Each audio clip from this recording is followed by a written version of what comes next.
dance for joy or lust. Welcome to Sensible Secondhand Reviews, a series where we look at practical and sensible cars that you can buy for a budget between £1,000 and £5,000.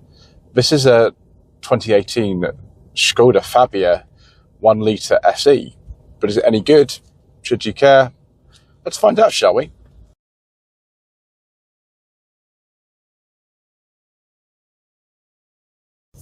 So the Fabia Mark III was launched in 2015. I've had two of the pre-facelift models on the channel previously, a 2017 and a 2018. This facelifted car came out, I think, September 2018. It does actually look a lot better than the pre-facelift model. And in addition to that, the interior is a little bit nicer, although they're not too dissimilar. The engines available in one of these were a 1 litre with 59 horsepower and 1 litre with 73 horsepower, like in this car, and then two turbocharged 1 litres, one with 95 horsepower, and then one with 108 horsepower. Before 2017, there were two 1.2 four-cylinders, one with 89 horsepower, one with 108 horsepower.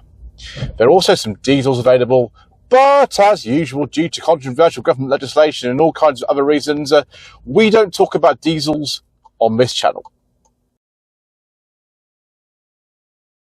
Right, viewers, I'm told this car will do 0 to 60 in 14.5 seconds. Let's go.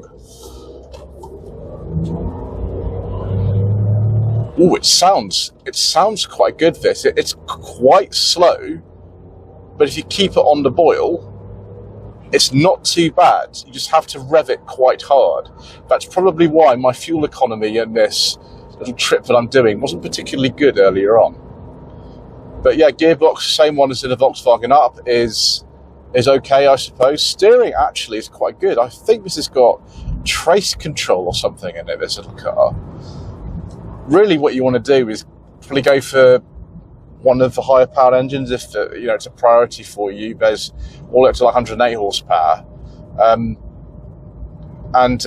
you can have a bit more fun. But the other two Fabias I drove this generation, one was a 73 like this, a pre-facelift one, and the other one was a 110 with a 6-speed gearbox. You probably want to be very careful about buying the DSG gearbox, because those I think are a dry clutch pack on the Fabias, and yeah, not that fond of that kind of stuff, viewers, really. So you can go for the manual. I'd just suggest doing that. So yeah, very nice combination in a Fabia of sort of good handling and also quite good, comfortable ride as well. It's excellent sort of car, this, in that way. There's really not much of a disadvantage of buying one of these, apart from that it just is not the most exciting car, particularly this like 73 horsepower or 59 horsepower version, but that's okay.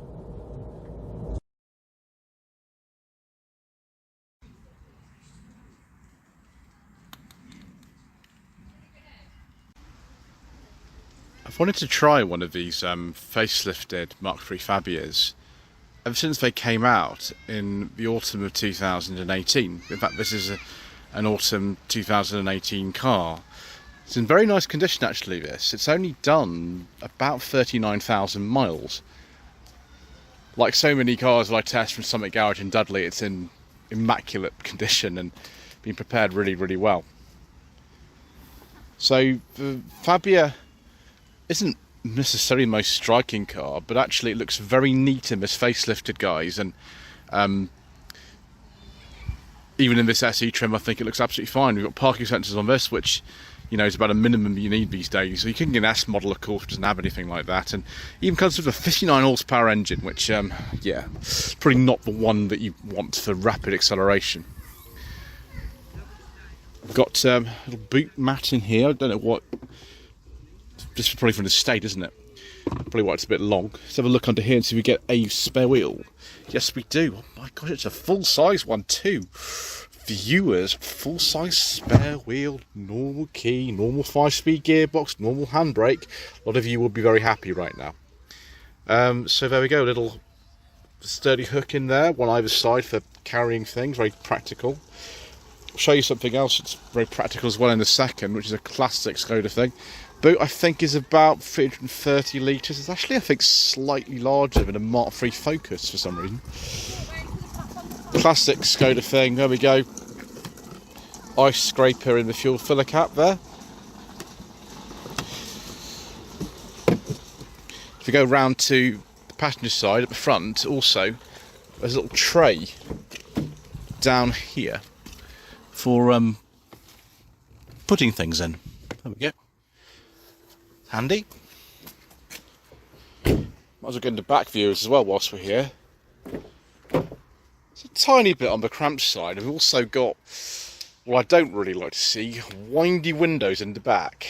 Never mind, that's fine. If you're buying a Fabia, might be the kind of person who doesn't mind windy windows in the back. I do, unfortunately. So it's not too bad in here, actually. A little bit tight, but for a car of this size, it's fine. Plastics are also hard touch, but they do feel very durable, actually. No sort of centre armrest or anything. It's only an SE.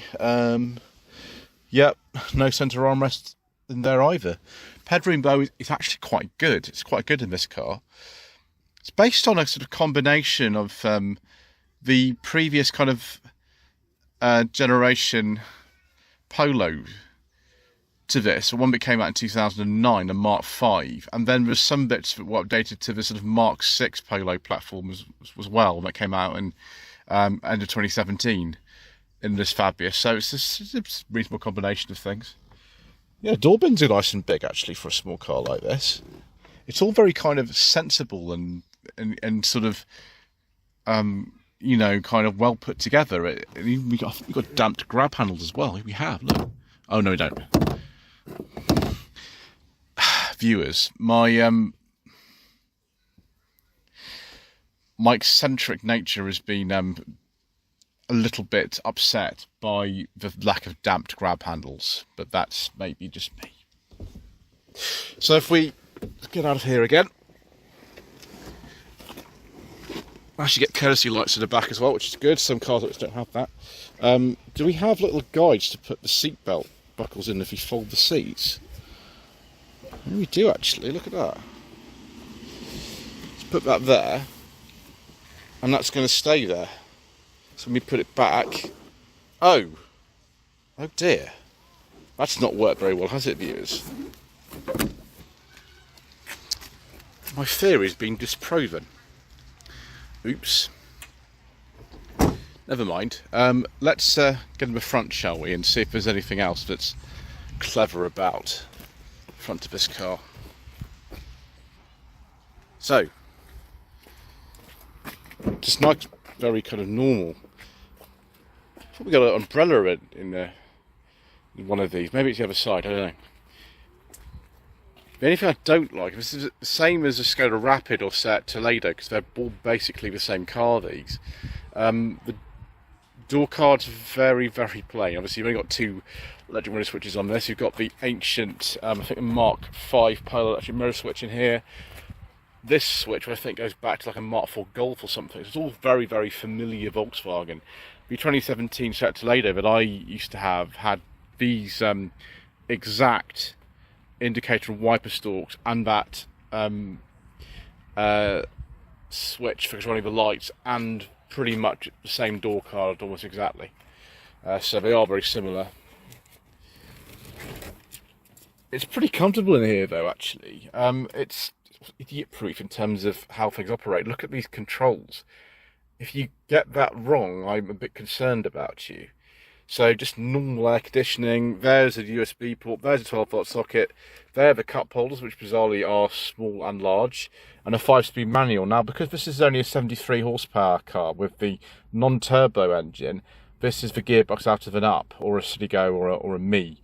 You've got a wheel that's adjustable for reach and rake, which is good. We've got a very simple infotainment system. Someone's put this kind of silver trim in the middle, which is fine. Dashboard is not soft touch or anything, but the sort of person who buys a Fabia like this doesn't really need it to be. It's just everything you need and nothing you don't. Handbrake grip is slightly worn for some reason on here, but everything else seems just to up to however many years it's been since this car was made back in 2018. Got the sunglasses compartment in there, which is good. Yeah, I mean it's absolutely fine. It's not luxurious or anything. You need an SEL for that, really, but it's perfectly adequate for what most people need. The glove box, my gosh, that's big. Let's try my secret mission documents in here. Oh, put it that way round. Yes, viewers. And the door bins are quite big as well. They've got cup holders in them too. It's shaping up to be quite a nice car, this, viewers. Let's put in our normal key and have a look at this infotainment system. So, this Volkswagen Group system has been all sorts of things. Turn that off. Oh, hang on. Just turn it down gently. Wow, okay. So, there's really not much to look at. We can connect a phone, got a radio, connect other media. I don't believe on this car we've got Android Auto and Apple CarPlay. I think it might have been an option. No. No. And no. Oh, there we go. Oh, we do have the ability to do it. I spoke too soon. You've got mirror link on here. It's like an older technology which allows you to do the same thing with Apple CarPlay and Auto. Okay. Well, maybe we can try that out in a bit. Car, I think this has information, like kind of, in terms of the fuel economy and things. Tire pressure monitoring, good. Do we have anything else here? Drive green, yes. Green score. Someone's not got very good green score. 36.3 miles per gallon in this car is not very good, but I think that's me and accelerating hard. So I do apologise for upsetting someone's green score. Yeah, 36 miles per gallon. Long term, 45. Someone's been driving this in town, haven't they, probably? What's happens if I press this? No, it's nothing. Right, driver assistance, tyre direction, sparking, maneuvering lights, wipers, there we go, all sorts of things, interesting things about it. Right, let's leave that, it's not interesting. So let's have a look at this. Right, we can do various things. We can sort of go, there we go, audio, telephone, assist systems. What kind of systems do we have? Front assist, okay. That's good, we've got that. Driving data. There's all that sort of stuff. Well, it's what we've seen on the screen already. Go back. Vehicle. No, we don't need to do that. Telephone, audio. There's not really much in here, which is fine. A lot of people who buy cars like this don't need an awful lot. Like, this is absolutely fine. We'll put it back on the driving data if I can. There we go.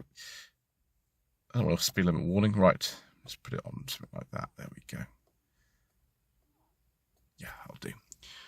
So nice clear dials, not much to say really else other than that. Just a nice simple car for people who don't really care about particularly all the sort of modern conveniences that so many other cars have these days, and just want to get on with no fuss. I mean, what more can you say than that? Okay, let's have a look under the bonnet, shall we? So we've got this 1 litre 3-cylinder MPI engine, which is out of a Volkswagen Up, with 73 horsepower. Majority of these you'll see probably aren't so low powered. There actually was even a lower powered version than this. It was 59 horsepower, but they would normally have the 1 litre TSI or 1.2 TSI engines. This MPI is chain driven. There's a lot to say. I mean, they don't even take much oil. I think it's about 3 litres or something like that when you service them. They've only got 3 spark plugs and things, so very, very simple to service. It's not the fastest car. If you want like ultimate kind of low running costs, then of course don't even get the turbocharged version, which is a direct injection engine and it can suffer from carbon build-up. These are just a normal engine. There's no direct injection on it. It's a port injection, so it's less to go wrong, I suppose. See the gearbox down there. Can't quite see the floor. That's maybe a bit too much. Oh, there's a tiny bit there. But generally, for a modern car, not very complicated. Not a lot to go wrong, really.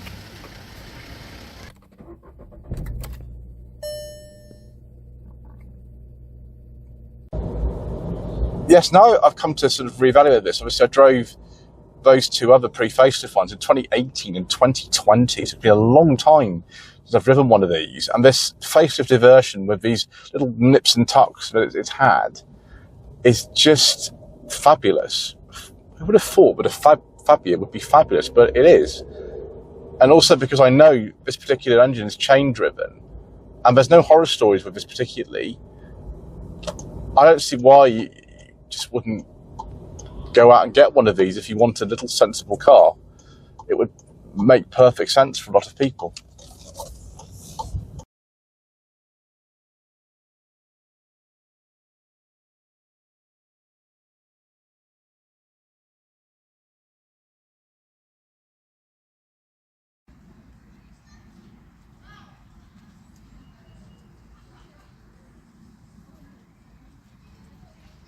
Let's now look at some trim levels for the Mark III Fabia viewers. So we have the S, which is very basic. Some of them don't even have air conditioning.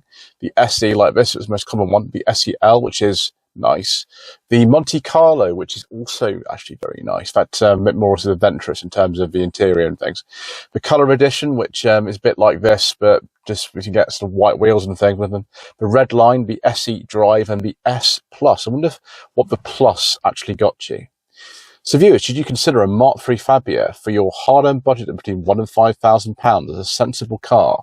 Well, I think this is the embodiment of sensible motoring, particularly if you go for one of these lower-powered engines, although the 60 horsepower one is very slow, then I don't really see why you shouldn't. They are just very, very good cars. They're not the most exciting car. They're actually all right to drive as well. In fact, my lady wife keeps sort of saying we should buy one of these. I mean, I kind of prefer something a bit more sort of weird and unconventional, so I'm not really the target market for something like this, but I can see why they keep selling these. It's a shame the estate's been discontinued, actually, because that was a very good car too. Anyway, thank you ever so much indeed once again for watching. Please don't forget to subscribe to the channel, like this video, comment below, and we shall see you again soon for some more reasonably priced motoring.